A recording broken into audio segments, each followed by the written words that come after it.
बिस्मिल्लाहिर्रहमानिर्रहीम। My dear students, आज हम एक्सरसाइज नंबर 3.5 के क्वेश्चन नंबर 3 के सेकंड पार्ट को सॉल्व करेंगे। अब इसकी स्टेटमेंट को पहले अंडरस्टैंड कर लेते हैं। वो कह रहे हैं कि solve the following system by reducing their augmented matrices to the echelon form and the reduced echelon form. हमने यानी कि इस दी गई मैट्रिक्स को ऑगमेंटेड मैट्रिक्स के अंदर पहले कन्वर्ट करना है और उसके बाद हमने इसके सोल्यूशन को फाइंड आउट करना है एचिलॉन फॉर्म के ज़रिए और रिड्यूस्ड एचिलॉन फॉर्म के ज़रिए। तो इसके सोल्यूशन का बाकायदा आगाज़ करते हैं। अब ये हमारे पास एक्सरसाइज नंबर 3.5 के क्वेश्चन नंबर 3 का सेकंड पार्ट है। x plus 2y plus z is equal to 2x plus y plus 2z is equal to -1 और 2x plus 3y minus z is equal to 9। तो पहले इसको एचिलॉन फॉर्म के ज़रिए हम अंडरस्टैंड कर लेते हैं। सबसे पहले हमने दी गई मैट्रिक्स को ऑगमेंटेड मैट्रिक्स के अंदर लिखना है। इसका तरीका मैं पहले आपको बेटा बता चुका हूँ, तो दोबारा फिर देख लेते हैं। सबसे पहले इसको हम ए के बराबर एज्यूम कर लेते हैं, सपोज कर लेते हैं इसके कोफिशिएंट की मैट्रिक्स को। अब इसके कोफिशिएंट्स को हमने लिखना है मैट्रिक्स की फॉर्म के अंदर। तो x का हमारे पास कोफिशिएंट 1 आ गया और y का कोफिशिएंट बेटा हमारे पास 2 आ गया।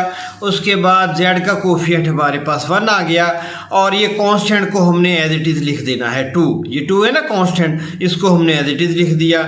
उसके बाद x का कोफिशिएंट 2 आ गया, y का कोफिशिएंट हमारे पास 1 आ गया और z का कोफिशिएंट हमारे पास 2 आ गया और ये -1 कांस्टेंट है, इसको एज इट इज़ लिख दिया। उसके बाद x का कोफिशिएंट 2 आ गया, y का कोफिशिएंट 3 आ गया और हमारे पास z का कोफिशिएंट -1 आ गया और 9 को हमने बेटा एज इट इज़ लिख दिया। अब यहाँ पर लाइन भी ड्रा कर सकते हैं, अगर ना करें फिर भी ठीक है। और ये वाली जो कांस्टेंट की मैट्रिक्स है इसको b के बराबर सपोज कर लिया जाता है और इसको एक्चुअल जो मैट्रिक्स होती है उसके सबस्क्रिप्ट की यानी कि ए मैट्रिक्स से थोड़ा सा नीचे करके स्मॉल लेटर के अंदर हम लिख देते हैं। It is called augmented matrix. अब हमने सबसे पहले इसको एचिलॉन फॉर्म के ज़रिए सॉल्व करना है, यानी x, y और z की वैल्यू जो वेरिएबल्स हैं उनको हमने फाइंड आउट करना है एचिलॉन फॉर्म के ज़रिए। अब ये हमारे पास एचिलॉन फॉर्म होती है बेटा। ये देखें, ये प्राइमरी डायगोनल आ गया, इसके नीचे एंट्री 0 होनी चाहिए और ये छोटी सी मैंने यहाँ पर ब्रीफ इंट्रोडक्शन दे दी बेटा, ठीक हो गया। अगर आपने इन डिटेल मेरे इस लेक्चर को वॉच नहीं किया तो वो वॉच कर लें। उस लेक्चर का जो लिंक है वो डिस्क्रिप्शन पार्ट के अंदर मैं ऐड कर देता हूँ कि एचिलॉन form and reduced echelon form क्या होती है। अब हमने इस शेप के अंदर इसको कन्वर्ट करना है। तो सबसे पहले आप देखें यहाँ पर 1 एग्जिस्ट कर रहा है, हमारा पहला टास्क तो कंप्लीट है, ऑलरेडी कंप्लीटेड है हमारा पहला टास्क, यहाँ पर 1 मौजूद है। अब हमने दूसरा काम बेटा क्या करना है, यहाँ पर 0 होना चाहिए, इसके नीचे एंट्री 0 होनी चाहिए, यहाँ पर 0 होना चाहिए और यहाँ पर 0 होना चाहिए। अब ये तो आपकी इस पे ग्रिप लाजमी हो गई होगी कि हमने यहाँ पर 0 कैसे लेके आना है और यहाँ पर 0 कैसे लेके आना। देखें, इसको अगर यहाँ पर 2 के साथ मल्टीप्लाई कर दें और इसमें से सब्ट्रैक्ट कर दें तो यहाँ पर 0 हो जाएगा। इसी तरीके से अगर इसको 2 से मल्टीप्लाई करके फिर इसमें से सब्ट्रैक्ट कर दें तो यहाँ पर 0 हो जाएगा। यानी R2 माइनस 2R1 और R3 माइनस 2R1। देखिए वही चीज़ मैंने बेटा यहाँ पर परफॉर्म कर दी, R2 माइनस 2R1 और इसी तरीके से R3 माइनस 2R1। अब इसको आप मल्टीप्लाई करें 2 से तो यहाँ पर क्या आ जाएगा 2 माइनस 2 0। इसको 2 से मल्टीप्लाई करें 4, 1 माइनस 4 माइनस 3। इसको 2 से मल्टीप्लाई करें 4, 2 माइनस इसको 2 से मल्टीप्लाई करें 2 माइनस 2 0। इसको 2 से मल्टीप्लाई करें 4, -1 माइनस 4 हमारे पास क्या आ जाएगा -5। इस तरीके से आपने इसकी कैलकुलेशन करनी है। इसी तरीके से यहाँ पर 0 आने के लिए हम क्या करेंगे बेटा, बिल्कुल वही स्टेप, इसको 2 से मल्टीप्लाई करके इसमें से सब्ट्रैक्ट कर देंगे। देखिए इसको 2 से मल्टीप्लाई किया 2 माइनस 2 0। इसको 2 से मल्टीप्लाई किया 4, 3 माइनस 4 हमारे पास क्या आएगा, इसको 2 से मल्टीप्लाई किया तो बेटा हमारे पास आ गया 4, 3 माइनस 4 -1। इसको 2 से मल्टीप्लाई किया 2, -1 माइनस 2 इज इक्वल टू -3। इसको 2 से मल्टीप्लाई किया हमने तो जवाब क्या आ गया हमारे पास 4, तो 9 माइनस 4 क्या जवाब आ गया 5 आ गया। ठीक हो गया बेटा। तो इस तरीके से हम यहाँ पर भी 0 हमने कर लिया, यहाँ पर भी 0 कर लिया। अब नेक्स्ट टास्क हमारे पास क्या है, प्राइमरी डायगोनल के अंदर एंट्रीज 1 होनी चाहिए। अब यहाँ पर हमने 1 बनाना है। यहाँ पर 1 बनाने के लिए कई तरीके हैं, लेकिन जो आसान तरीन तरीका है वो उसको अडॉप्ट किया करें। अब देखिए कहीं यहाँ पर 1 तो नहीं, यहाँ पर -1 है। अगर हम रो 2 और रो 3 को चेंज कर लें तो यहाँ पर -1 आ जाएगा, -3 यहाँ पर चला जाएगा, यहाँ पर ये -1 आ जाएगा बेटा। तो R2 को अगर हम -1 से मल्टीप्लाई कर देंगे तो हमारा ये टास्क भी कंप्लीट हो जाएगा, यानी यहाँ पर 1 लाने का टास्क। अब देखें नेक्स्ट स्टेप के अंदर हमने क्या किया है, R2 को चेंज कर दिया है R3 के साथ, यानी दूसरी रो और तीसरी रो को आपस में इंटरचेंज कर दिया है। यहाँ पर मैंने रो नंबर 3 को लिख दिया। देखिए ये रो नंबर 3 की एंट्रीज हैं वो मैंने सेकंड रो की जगह पे लिख दी, और यहाँ पर मैंने क्या किया, रो नंबर 2 की एंट्रीज रख दी। ये देखें ये रो नंबर 2 की एंट्रीज को मैंने यहाँ पे लिख दिया। -1 यहाँ पे आ गया, लेकिन हमें तो यहाँ पर 1 चाहिए, तो क्या करेंगे, रो 2 को मल्टीप्लाई कर देंगे -1 के साथ। ये देखिए -1 मल्टीप्लाई बाय R2 जब हम करेंगे तो देखिए यहाँ पर 0 एज इज, -1 को जब -1 से मल्टीप्लाई किया तो बेटा +1 आ गया, -3 को जब -1 से मल्टीप्लाई करेंगे तो 3, और 5 को जब -1 से मल्टीप्लाई करेंगे तो क्या आ जाएगा -5। ये टास्क भी हमारा बेटा कंप्लीट हो गया। अब हमने नेक्स्ट प्रोसेस क्या करना है, देखें अब यहाँ पर हमने 0 लेके आना है। यहाँ पर 0 लाने के लिए हमें क्या करना पड़ेगा, रो 2 को यानी कि इसको 3 के साथ मल्टीप्लाई करके इसके अंदर ऐड कर देंगे। देखिए वही काम मैंने यहाँ पर किया हुआ है, R3 + 3R2, यानी कि इसको 3 के साथ मल्टीप्लाई करें, 3 को 0 के साथ मल्टीप्लाई किया 0, 0 + 0 = 0 आ गया बेटा। 1 को 3 के साथ मल्टीप्लाई किया तो 3, -3 + 3 0, 3 को 3 के साथ मल्टीप्लाई किया 9, 0 + 9 9, -5 को 3 के साथ मल्टीप्लाई किया -15, -5 और -15 हमारे पास बेटा क्या आंसर आ जाएगा, -20। अब हमने क्या करना है, ये प्राइमरी डायगोनल आ रहा है, यहाँ पर 1 लेके आना है। तो सिंपल रो 3 को 9 के साथ डिवाइड कर देंगे तो हमारा ये टास्क भी बेटा कंप्लीट हो गया। देखिए रो 3 को हमने डिवाइड कर दिया किसके साथ, 9 के साथ। ठीक है, अब यहाँ पर 1 आ गया, और यहाँ पर बेटा हमारे पास यहाँ पर भी 1 आ गया। अब तो बिल्कुल सिंपल देखें, यहाँ पर क्या हमारे पास आ गया बेटा, यहाँ पर 1 आ गया और यहाँ पर -20/9 आ गया। ठीक हो गया, ये एचिलॉन फॉर्म के अंदर हमने इसको कन्वर्ट कर लिया। अब हमने बेटा क्या करना है, इसको हमने इक्वेशन की फॉर्म के अंदर लिख देना है। ये किसका कोफिशिएंट था, x का, x + 2y + z, या इसे z पढ़ लें आप, जो आपकी मर्जी है। उसके बाद = 2 आ गया, ये 1 के बराबर आ गया, यानी कि 1 इक्वेशन आ गई। अब x यहाँ पर 0 है, उसको लिखें या ना लिखें, यानी हम लिखेंगे 0x तो वो 0 ही हो जाएगा, इसलिए उसको ना लिखें। तो ये y + 3z = -5 आ गई, इक्वेशन नंबर 2 आ गई। यहाँ पर x भी 0, y भी 0, यहाँ पर सिर्फ z की वैल्यू आएगी, = -20/9। अब यहाँ पर हमारे पास इसको इक्वेशन नंबर 1 का नाम दे दिया, इसको इक्वेशन नंबर 2 का नाम दे दिया। अब z हमारे पास आ गया -20/9।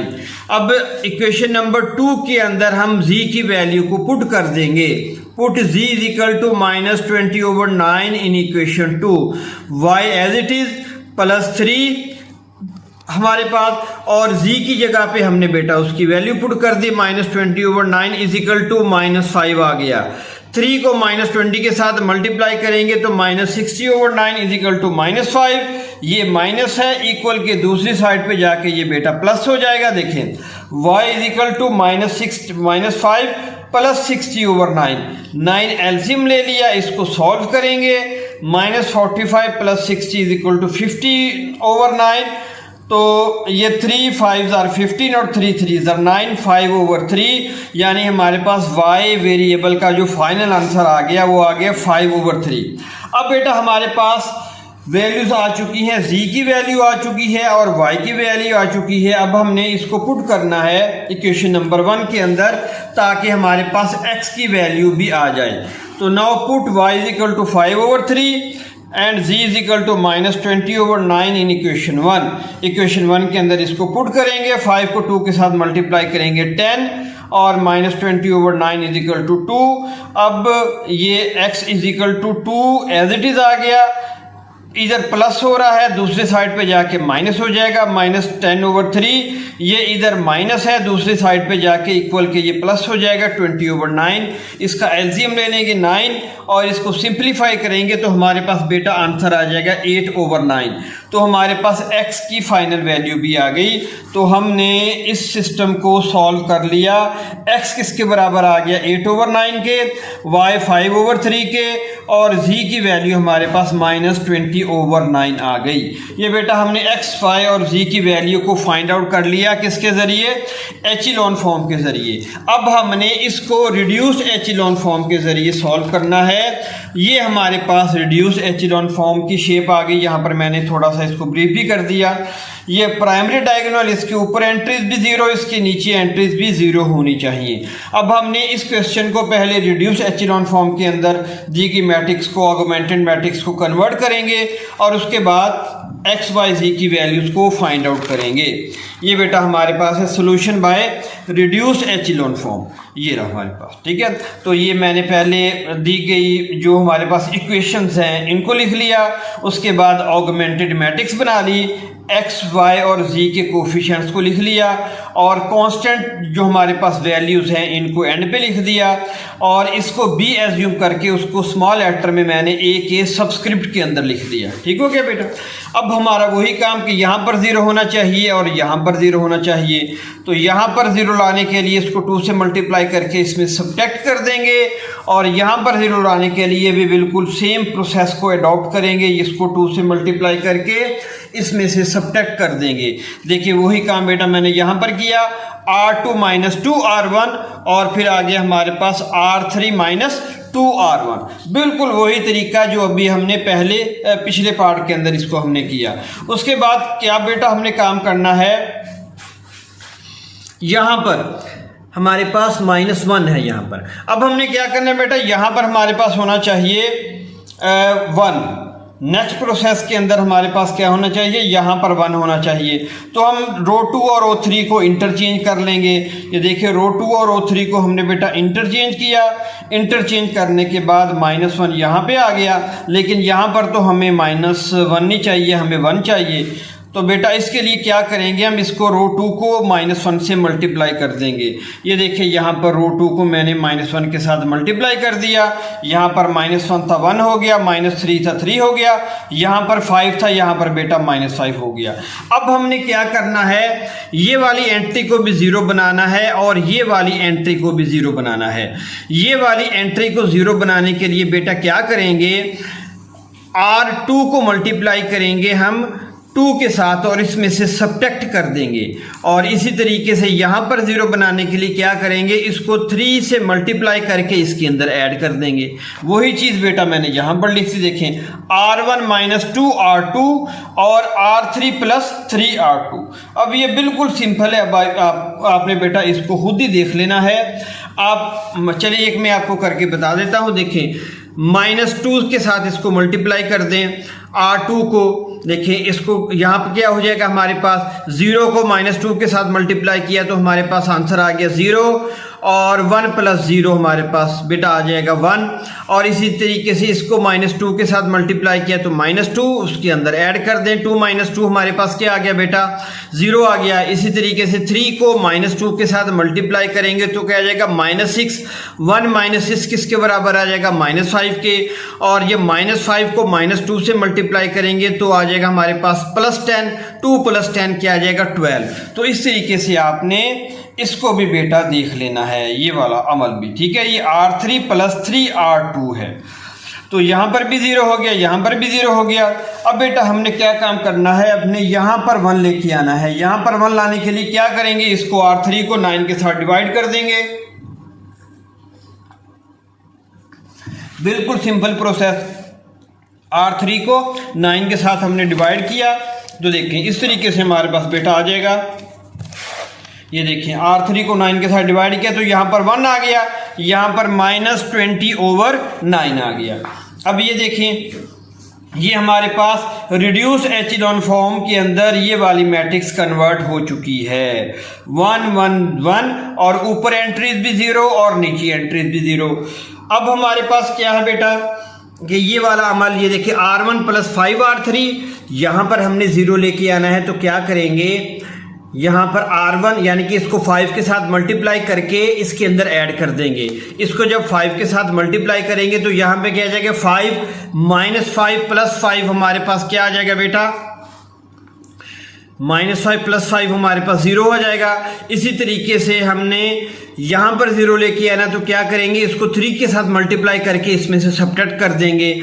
R2 - 3R3, R2 - 3RT, यहाँ पर 3 आ जाएगा। जब इसको 3 के साथ मल्टीप्लाई करेंगे तो 3 - 3 0 आ जाएगा। अब यहाँ पर 1-2 पॉइंट्स हैं। यहाँ पर 8/9 किस तरीके से आ गया और 5/3 किस तरीके से आ गया। ये बेटा मैंने रफ अमल के अंदर यहाँ पर आपकी आसानी के लिए इसको सॉल्व कर दिया है और साथ मैंने लिख भी दिया है रफ अमल। ठीक है, इसको आप अपने रफ अमल के अंदर तो कर सकते हो, लेकिन एक्चुअल सवाल के अंदर सॉल्यूशन करते हुए आप इसको हल ना करें, आपका जो क्वेश्चन है वो बहुत ज़्यादा लेंथी हो जाएगा। अब देखिए बेटा, यहाँ पर क्या है हमारे पास, R1 + 5R3, 12 + 3 × -20/9। देखिए यही आ जाएगा ना, 12 + 5 × -20/9। 5 को -20 से मल्टीप्लाई करेंगे तो -100/9। इसका एलसीएम ले लें, इसको सिंप्लीफाई करें,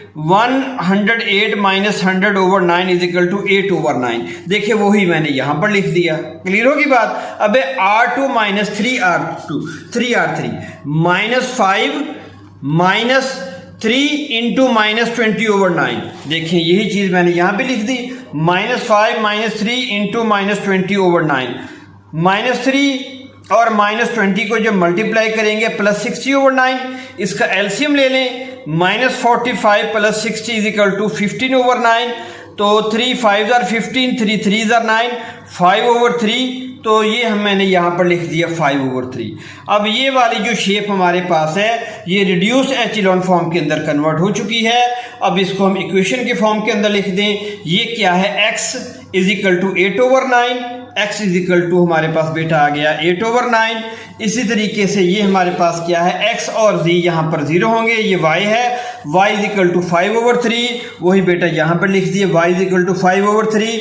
यहाँ पर x y 0, z की वैल्यू -20/9, z की वैल्यू -20/9। इस तरीके से हमने x y z की वैल्यू को फाइंड आउट कर लिया।